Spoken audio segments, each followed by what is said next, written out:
Okay, before we start squatting, we're going to do a squat warm-up. It's called sit to stand.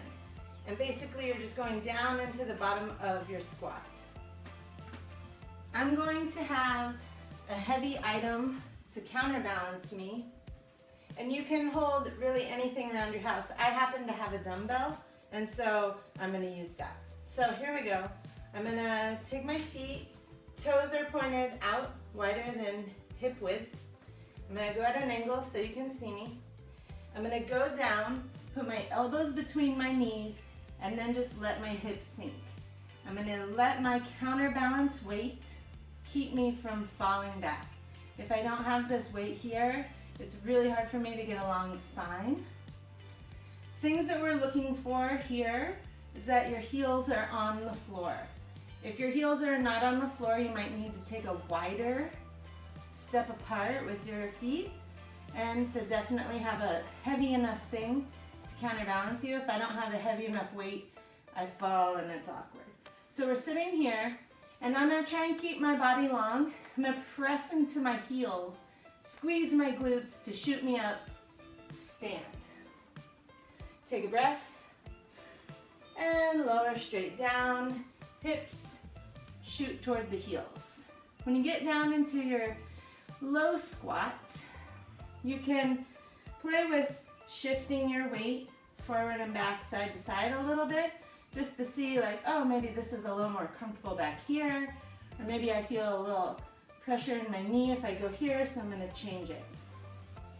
And we'll come up, press, to come up. We're gonna do it again. Your sit to stand, you wanna hold it for about 10 seconds.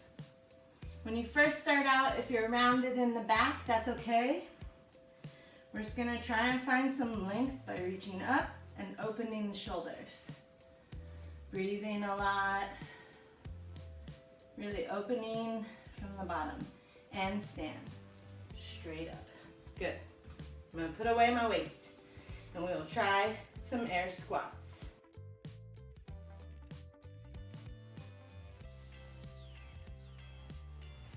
Air squats. You're literally just doing a squat in the air. Same thing, have your feet wide-ish. Shoulder width is our goal, but we're warming up, or we're learning how to squat right now, so we'll bring it in later. Some people have shorter Achilles tendons, or a longer leg, or a shorter leg. Everything just is really specific to your body. So you're gonna have to figure it out as you can.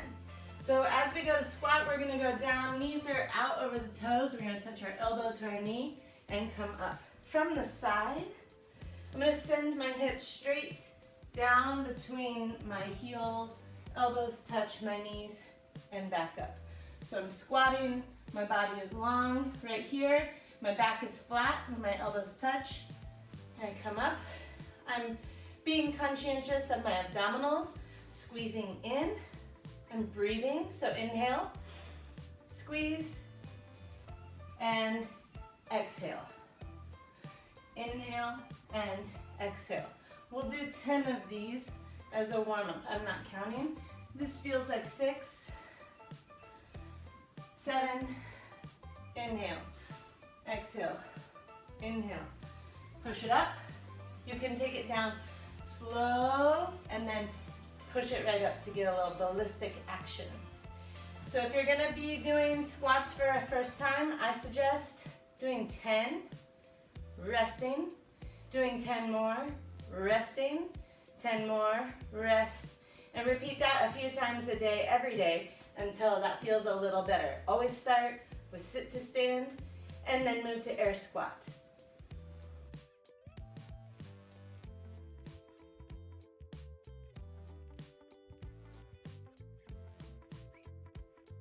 All right, if you were at the gym, you might do something called a kettlebell squat, which is where you hold a weight right on your chest, you go down, and you do like we did with the air squats and touch your elbows to your knee with that weight.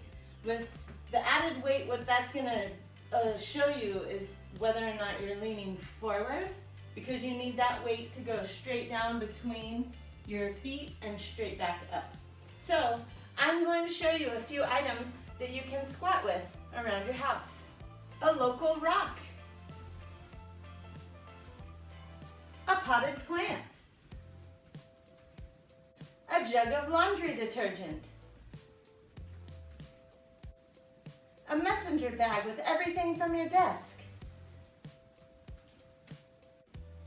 a Costco amount of something, a vacuum cleaner, a cute little dog,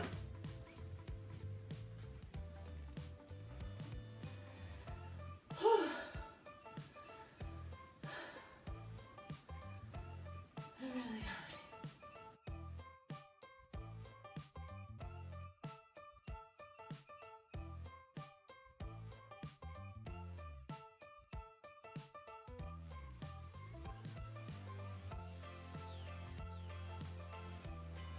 Thank you for learning how to squat with me. I hope that I gave you a few tips and tricks to make it easier.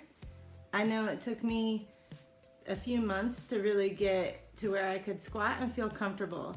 So be patient with yourself and gracious. Just trying is the work. You're doing a good job. So if you squat and your heels cannot stay on the ground, which happened to me, then you want to get something that's about an inch or so thick that you can step on and use it to bolster your heels. I'll show you an example.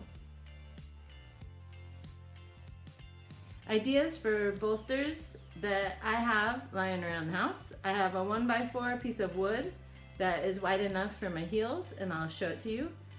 I also thought that if I found 2 books that were equally thick, you could use books. If you have anything else that's about an inch thick to give your heel a little boost as you squat, it'll take some of the pressure off and make the squat a lot easier. And just know if you're using a bolster, that's perfectly okay. All right, I have my piece of wood here that's a 1x4. I'm going to put my heels on my wood here, hip width apart with hip or shoulder width apart with the feet, just like we were. And it's gonna make my air squat a lot easier to get to with less pressure on my knees. So don't be afraid to use a bolster. Enjoy your squats. Nellie and I would like to thank you for joining our video. Do at least 100 squats a day, or just sit in the squat position for 30 minutes a day, or just squat sometimes. It's really important for you. Have a good day.